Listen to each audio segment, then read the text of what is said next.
मी सुनील मानेकर नागपूर.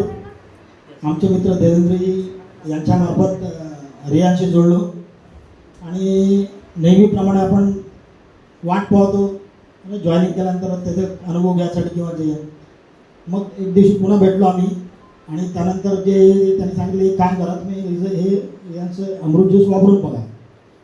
म्हटलं आपल्याला काही आहे नाही, काही त्रास नाही, काही नाही.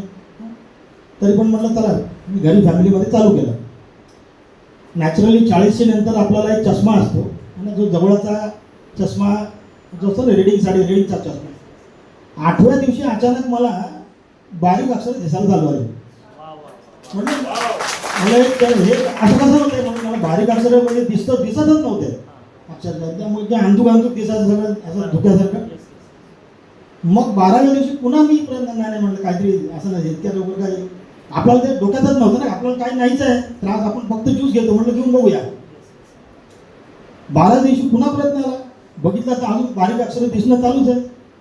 आता तुम्हाला सांगतो जवळजवळ 16-18व्या दिवशी जेव्हा रिझल्ट आला मी तेव्हापासून माझा चष्माच नाही वापरला. हा पूर्णपणे चष्मा बारीक निघून गेला. आता आमचे ते मित्र आम्ही त्यांना इन्व्हाइट केलं, डॉक्टर साहेब होते ते आम्हाला भेटायला आले. त्यांनी विचारलं की त्यांना मी सांगितलं म्हटलं अमृत ज्यूस असं आहे तर ते म्हटलं माझ्यावर काहीतरी त्याचा इफेक्ट झाला.